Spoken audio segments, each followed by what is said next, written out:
MADM। जैसा कि आप जानते हो मैं आपके लिए क्वेश्चन टाइप सेंटेंस लेकर के आया हूं और ये हमारी जो वीडियो है आजकल इसे सभी लोग लगातार देख रहे हैं और इसी प्रकार से हम लगातार वीडियो बनाते रहेंगे आपके लिए। लेकिन आपको मेरी वीडियो को लाइक शेयर और कमेंट प्लस सब्सक्राइब जरूर करिएगा और यहीं से मैं अपनी बात शुरू करता हूं। चलिए बच्चों मेरा देखेंगे आज की जो मेरी टॉपिक है क्वेश्चन टाइप सेंटेंस। ये क्वेश्चन टाइप सेंटेंस क्या होता है? जब आप किसी से बात करते हैं तो कुछ ऐसी बातें होती हैं, कुछ ऐसे वाक्य होते हैं जहां पर हमें क्वेश्चन से रिलेटेड बात करने की आवश्यकता होती है। यानी तुम कैसे हो, तुम कहां जाते हो, तुम कैसे बोलते हो, यानी क्या, क्यों, कब, कहां और कैसे रिलेटेड बहुत सारी बातें हम लोग करते हैं एक दूसरे से। लेकिन हमें सेंटेंस बनाने में काफी समस्या होती है। लेकिन मैं बहुत छोटी वीडियो लेकर के आया हूं आपके लिए। केवल कुछ ऐसे वाक्य मैं आपके सामने दिया हूं जो यहाँ पर दिया गया व्हिच और whom और who से रिलेटेड आपको मैं यहाँ पर बताने वाला हूं। और इसी तरह से हमारी आगे की जो वीडियो आएगी वो आपको पूरा डिटेल से सेंटेंस आपको मिलेंगे। तो चलिए सबसे पहला मेरा जो सेंटेंस आज का है बच्चों वो दिखाई दे रहा है आपको। Where do you live? Where do you live बहुत इजी सेंटेंस है, बहुत इजी सेंटेंस आपके सामने मैं लेकर के आया हूं बस केवल आपको समझाने के लिए। वो सेंटेंस मेरा कह रहा है कि वेयर डू यू लिव यानी तुम कहां रहते हो, तुम कहां रहते हो। वेयर डू यू लिव, लोग एक दूसरे से बात करते हैं और कहते हैं भाई आप कहां रहते हो, तो मुझे इंग्लिश में कहना होता है वेयर डू यू लिव। क्या बोलेंगे बच्चों? वेयर डू यू लिव यानी तुम कहां रहते हो। देखिए एक बात और करते हैं आगे, दिया गया है with whom do you live. आपको दिखाई दे रहा है बच्चों? फिर से पढ़ते हैं, with whom do you live, तुम किसके साथ रहते हो। यानी आपसे यह पूछा जा रहा है कि आप किसके साथ रहते हो, तुम किसके साथ रहते हो। आप अपने भाई के साथ में रहते हो या मम्मी के साथ में रहते हो या अकेले खुद ही रहते हो। यानी ये बात कहने के लिए आपसे पूछा रहा तुम किसके साथ रहते हो। तो ऐसा आपको सेंटेंस बोलने के लिए क्या बताया जा रहा है? With whom do you live यानी तुम किसके साथ रहते हो ये बताने के लिए मैं सेंटेंस लेकर के आया हूं। राइट, अगला देखते हैं बच्चों, उसी का एक भाई है ये कह सकते हैं, यानी सेम सेंटेंस है whom do you live with.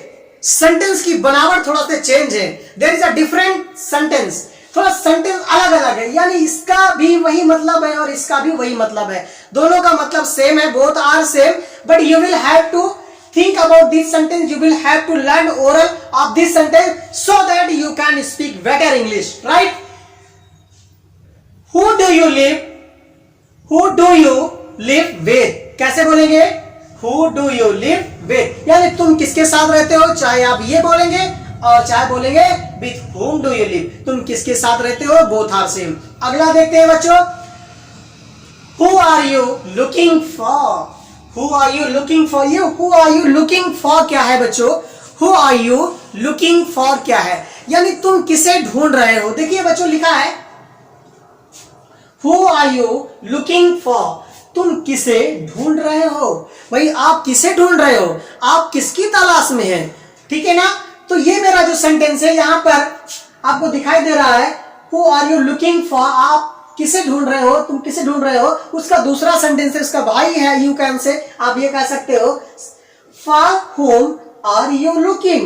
For whom are you looking यानी तुम किसे ढूंढ रहे हो। Both are same, both are same यानी दोनों एक, दोनों सेंटेंस एक हैं।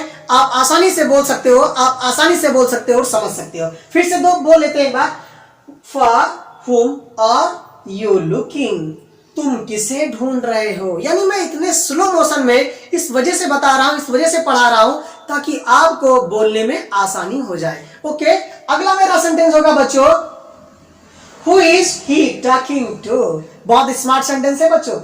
Who is he talking to? बहुत स्लो मोशन में बोल रहे हैं, एक बार फिर से बोल देते हैं, Who is he talking to?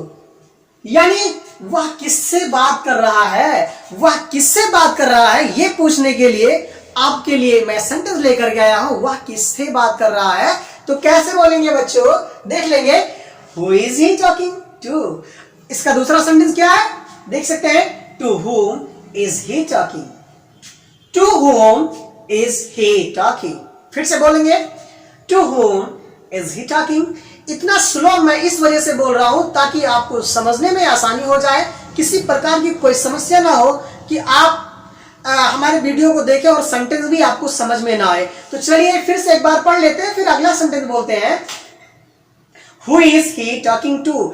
वह किससे बात कर रहा है, वह किससे बात कर रहा है। अगर लड़की होगी तब यहां पर she कह देंगे, ठीक है ना, तो कोई दिक्कत नहीं होगी। Who is she talking to? वह किससे बात कर रही है, राइट। अगला देख लेंगे, Who is he talking to? Sorry, Who is he talking? यानी वह किससे बात कर रहा है। अगर लड़की है तो she is talking। तो कुल मिलाकर के सेंटेंस ऐसे ही लगातार बोलते रहेंगे। और एक और जो सेंटेंस दिया गया बच्चों देख सकते हैं, I do not understand what to do, right. इतना स्लो में इस वजह से पढ़ रहा हूं ताकि आपको समझ में आना चाहिए, मुझे नहीं। फिर से देख लेते हैं, I don't understand what to do, I don't understand what to do। फिर से बोलते हैं, I don't understand what to do। यानी क्या मतलब हुआ बच्चों, क्या करूं, कुछ समझ में नहीं आता, क्या करूं, लॉकडाउन चल रहा है, सारे स्कूल कॉलेज बंद है, क्या करूं, कुछ समझ में नहीं आता, राइट। ये कहने के लिए मैं संडे लेकर के आऊं, भाई क्या करूं, कुछ समझ में नहीं आता। अगर आपको बोलना है तो कैसे बोलेंगे, I don't understand what to do. Nice. अगला देखते हैं बच्चों, whose shoes are those? क्या बोलेंगे, whose shoes are those, right. वे जूते किसके हैं, वे जूते किसके हैं, मुझे नहीं पता, आई डोंट नो, वो जूते किसके हैं। तो कैसे बोलेंगे, फिर से बोल लेते हैं, whose shoes are those? whose shoes are those? एक साथ फिर से बोलते हैं, सब लोग मिल करके बोल लेंगे एक बार, whose shoes are those? क्या बोलेंगे, whose shoes are those? वे जूते किसके हैं। तो जवाब मिलता है, I don't know, I don't know. Very nice, मुझे नहीं पता। एक अगला सेंटेंस है बच्चों, which of them is your brother? फिर से पढ़ते हैं बच्चों, which of them is your brother? फिर से बोलेंगे, which of them is your brother? which of them is your brother?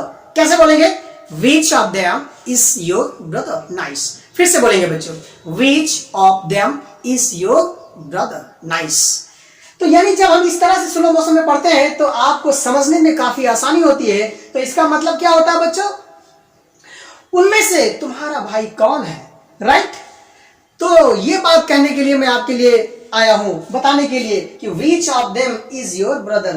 उनमें से कौन तुम्हारा भाई है। तो जब आपको किसी से कुछ बात करने की आवश्यकता होती है तो क्वेश्चन टाइप सेंटेंस आपके दिमाग में होना चाहिए। इसी प्रकार से मैं लगातार आपके लिए वीडियो लेकर के आता रहूंगा, लेकिन इस बात को थोड़ा सा ध्यान देंगे कि जब तक आप मेरे वीडियो को लगातार देखेंगे नहीं और देखते वक्त ये सोच करके देखेंगे कि मुझे ये सेंटेंस लगातार दोहराना है। एक सेंटेंस को 10 बार, यानी a sentence 10 times you will have to revise every day.